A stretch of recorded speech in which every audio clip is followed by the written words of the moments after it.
ఎంసెట్ లేదా ఎఫ్సెట్లో మంచి ర్యాంక్ రాని విద్యార్థులకు బెస్ట్ ఆల్టర్నేటివ్ సిఏసీఎంఏ కోర్సులు అడ్మిషన్లు జరుగుతున్నవి. నమస్కారం, వెల్కమ్ టు సుమన్ టీవీ. నేను గీతాంజలి. జూన్ 25వ తారీఖున జ్యేష్ఠ అమావాస్య. ఈ అమావాస్య విశిష్టత, అలాగే ఆ రోజు పాటించవలసిన నియమాలు, చేసుకోవాల్సిన పరిహారాలు తెలుసుకుందాం. వివరించేందుకు ప్రస్తుతం మనతో పాటు ఉన్నారు ప్రముఖ జ్యోతిష్యులు బ్రహ్మశ్రీ నందిభట్ల శ్రీహరి శర్మ గురువు గారు. వారితో మాట్లాడదాం. గురుగారు నమస్కారం అండి. వాగర్థావివ సంపృక్తౌ వాగర్థ ప్రతిపత్తయే జగతః పితరౌ వందే పార్వతీ పరమేశ్వరౌ. ఆదిత్యాయ చ సోమాయ మంగళాయ బుధాయ చ గురు శుక్ర శనిభ్యశ్చ రాహవే కేతవే నమః. శృంగేరి జగద్గురు పీఠాధిపతులకి, కంచి పీఠాధిపతులకి నమస్కారములు తెలియజేసుకుంటూ కార్యక్రమాన్ని ప్రారంభిద్దాం. గురుగారు, జ్యేష్ఠ అమావాస్య విశిష్టత ఏంటి? ఏమైనా ప్రత్యేకత ఉందా? ఈ రోజున ఏమైనా నియమాలు పాటించాలా? ఏమైనా పరిహారాలు చేసుకోవాలా? ఎవరు ఏ విధంగా చేసుకోవాలి తెలియజేయండి. జ్యేష్ఠ బహుళ అమావాస్య 25వ తారీఖు రోజున ఏర్పడిందమ్మా. మృగశిర నక్షత్రంతో కూడుకున్నటువంటి ఆరుద్ర నక్షత్రంతో కూడుకున్నటువంటి అమావాస్య. అమావాస్య ప్రధానంగా ఇందులో విశేషం ఏంటంటే ఆరుద్ర నక్షత్రం రావడమే చాలా విశేషం. ఎందుకనంటే సహజంగా పిశాచ రూపాన్ని సూచించే గ్రహము రాహు. ఈ రాహు కింద చెప్పబడినటువంటి నక్షత్రములు ఏంటి? ఆరుద్ర, స్వాతి, శతభిషం.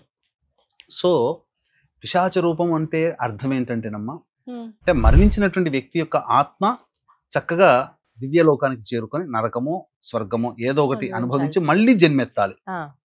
అయితే దుర్మరణం పాలైనటువంటి ఆత్మలు అంటే road accident, fire accident, suicide attempt, నదిలో బావిలో పడి చనిపోవడం, ఇంట్లోంచి వెళ్ళిపోవడం, లివర్ ఫెయిల్యూర్, కిడ్నీ ఫెయిల్యూర్, క్యాన్సర్తో చనిపోవడం, లేదా 60 సంవత్సరాల లోపల ఏ విధంగానైనా చనిపోయినా, ఎలాగైనా చనిపోయినా, అలాగే దీర్ఘకాలిక రోగాలు అంటే లివర్ ప్రాబ్లం, కిడ్నీ క్యాన్సర్ రోగాలతో పాటు చెప్పాలంటే నర్వ్ సిస్టమ్తో బాధపడుతున్న పెరాలసిస్ అట్లాంటివి, డయాబెటిక్, థైరాయిడ్, బీపీ, ఇవన్నీ దీర్ఘకాలిక రోగాలే కదా.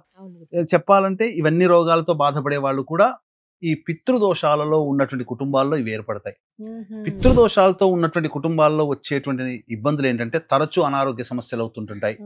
ఆడపిల్లలే ఉంటారు కుటుంబంలో, మళ్ళీ ఇంటర్ కాస్ట్ రిలీజియన్ మ్యారేజ్లు అవుతుంటాయి, కుటుంబ సభ్యుల మధ్య అవగాహన ఉండదు, కుటుంబ వ్యక్తులు మద్యం, మత్తు పదార్థాల వంటికి లోనైపోతుంటారు, జైలు పాలు అవుతుంటుంటారు, డైవోర్సులు జరుగుతుంటుంటాయి, వ్యాపారంలో నష్టం వస్తూ ఉంటుంది.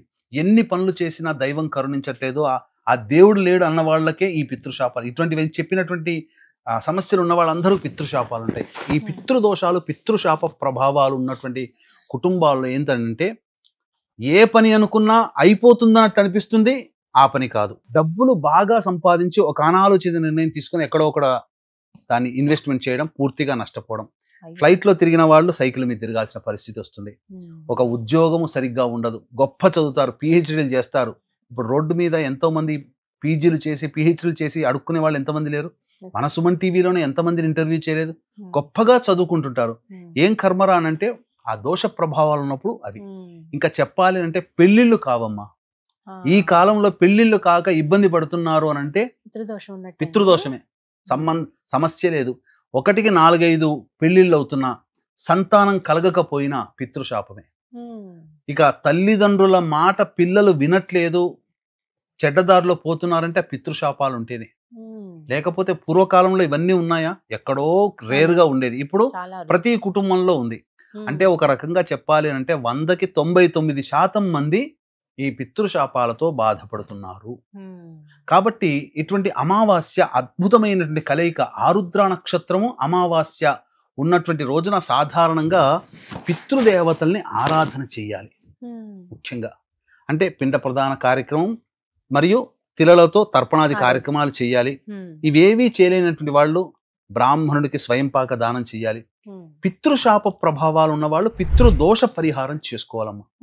చాలా మంది అనగానే చెప్పగానే గూగుల్ తల్లి ఉంది కదా, మనకు సిరి ఏంటి ఇవన్నీ చెప్పనగానే అన్ని చెప్పేస్తుంటది కదా, అలాగే గూగుల్ తల్లి దగ్గరికి వెళ్ళిపోతాం. పితృదోషము ఎక్కడ అనగానే అన్ని లిస్టు పంపిస్తుంటది.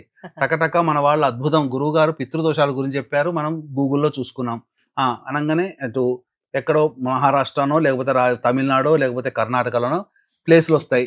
వాళ్ళకి ఫోన్లు చేస్తారు, అద్భుతమైన విషయం. న్యూయార్క్ కూడా ఇంత సంతోషపడలేదేమో, కానీ మన వాళ్ళు గొప్పగా సంతోషపడిపోయి పోతారు అక్కడ. ఇక్కడ మన వాళ్ళని తప్పు పట్టడం కాదమ్మా, కానీ వాళ్ళు చేసేటువంటి వాళ్ళకి తెలియకుండా జరిగే నష్టం ఏంటనంటే, అక్కడ ఫోన్ చేయగానే ఫోన్లు ఎత్తే వాళ్ళు పండితులు ఎత్తుతారు, మాట్లాడతారు, అన్ని వివరాలు చెప్తారు, రండి అని అంటారు, పోతారు, మన వాళ్ళు పోతారు. మాట్లాడిన వ్యక్తి చేయించడు. వాళ్ళ గ్రూప్ లో ఒక 10-15 మంది ఉంటుంటారు. ఏమైపోతుంది, ఎవరికొరకు అప్పచెప్తారు. 10-15 మంది అందరు పర్ఫెక్ట్ చేయించరు. అందుకని ఈ దోషాలు ఉన్నాయి. పితృశాపాలు అనేటువంటివి తెలుసుకొని ఒక గురువు ద్వారా వెళ్లకుండా వాళ్ళకింతట వాళ్ళు నిర్ణయం తీసుకోవడం పోవడం వల్ల ఇప్పుడు మనకు ఎక్కడికైనా వెళ్ళినప్పుడు తెలిసిన వ్యక్తిని అడిగి పోతున్నాం. పోయినప్పుడు ఆ వ్యక్తి మనకు మంచి గైడ్ చేస్తాడు. తెలియని ప్రాంతానికి పోయినప్పుడు జరిగిన నష్టాలు ఏంటి? ఇప్పుడు ఈ మధ్య చూసామా, మేఘాలయాలో ఏం జరిగిందో తెలుసు కదా. తెలవని ప్రాంతానికి వెళ్ళారు, అక్కడ మరణించడం జరిగింది. అంటే తెలవని వ్యక్తుల దగ్గర పోయినప్పుడు మనము అక్కడ సరిగ్గా జరగదు అమ్మా. ఎందుకనంటే ఎవరికి కూడా ఈ యొక్క పిండ ప్రదానం ఇవన్నీ కూడా పూజా కార్యక్రమాలు సరిగ్గా నిర్వహించి ఉండరు. పితృ కార్యక్రమాలు పూజల విధానంలో తేడా ఉంటుంది. మన ఇంట్లో చేసుకునే పూజలు, అభిషేకాలు, హోమాలు లాగా అనుకుంటారు. అక్కడ పోయేసరికి తడబడుతుంటుంటారు. ఈ తడబాటు చేయించే వాళ్ళకి అడ్వాంటేజ్ అవుతుంది. అందుకని ఏం చేస్తారు, యజ్ఞోపవీతం ఉన్నటువంటి వాళ్ళకేమో శాస్త్రోక్తంగా, యజ్ఞోపవీత ధారణ లేని వాళ్ళకి పురాణోక్తంగా చేసి పంపిస్తున్నారు. తూతూ మంత్రంగా గంట. మరీ ఈ మధ్య అయితే ఇక్కడ నుంచి పులోమని బస్సుల్లో వేసుకోబోతున్నారు.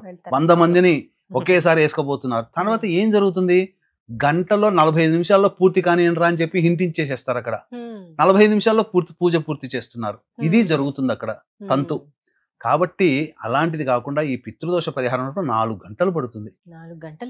ఇటువంటిది ఈ మధ్య చాలా మంది చేసేటువంటి అబద్ధపు ప్రచారం ఏంటంటేనమ్మా, ఉన్నవే 27 నక్షత్రాలు. 27 నక్షత్రాల్లో దుష్ట నక్షత్రాలు కొన్ని ఉన్నాయి, రాక్షస గణ నక్షత్రాలు అంటారు. అందులో జన్మిస్తేనే దోషము అంతే తప్ప జనన నక్షత్ర జనన దోషం అంతే.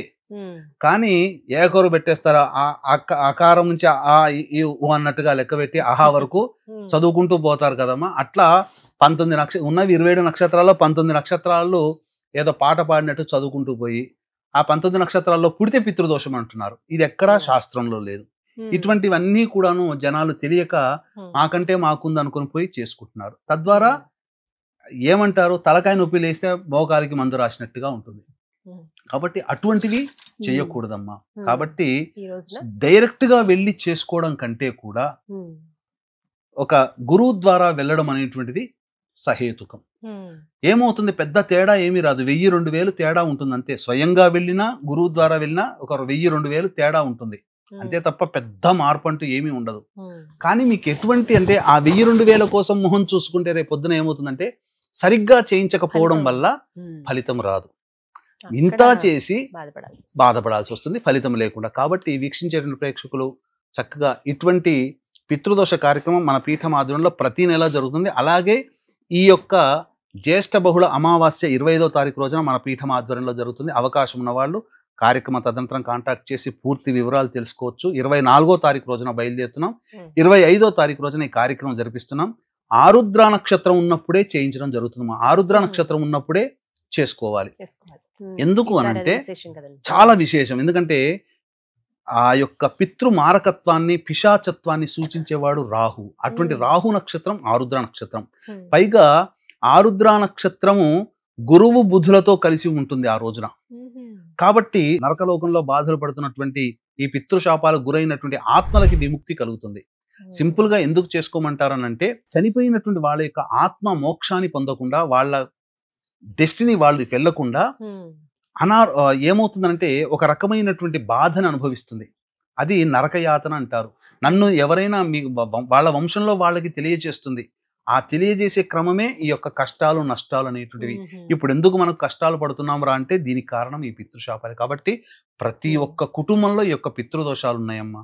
కాబట్టి ఖచ్చితంగా చేసుకోవాల్సిందే.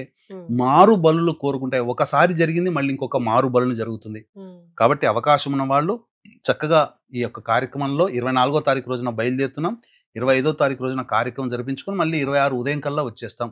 కానీ ఎట్టి పరిస్థితుల్లో కూడా ఇప్పుడు చెప్పినటువంటి కొన్ని 19 నక్షత్రాలు చెబుతుంటుంటారు. ఆ నక్షత్రాలు పుడితే పితృశాపము కాదండి. ఉన్న 27 నక్షత్రాల్లో 11 నక్షత్రాలు పుడితే నక్షత్ర జనన దోషము. అసలు పితృశాపం అంటే ఇంతకుముందు చెప్పినటువంటి లక్షణాలన్నీ మీ కుటుంబంలో ఉంటేనే పితృదోషము తప్ప నక్షత్రంలో పుడితే పితృదోషము అది శాస్త్రము కాదు. అది అటువంటి దాన్ని మీరు గ్రహించకండి అని చెప్పవచ్చు. చక్కగా వివరించారు గురుగారు. ధన్యవాదాలండి. సర్వం శ్రీ ఉమామహేశ్వర పరబ్రహ్మార్పణమస్తు.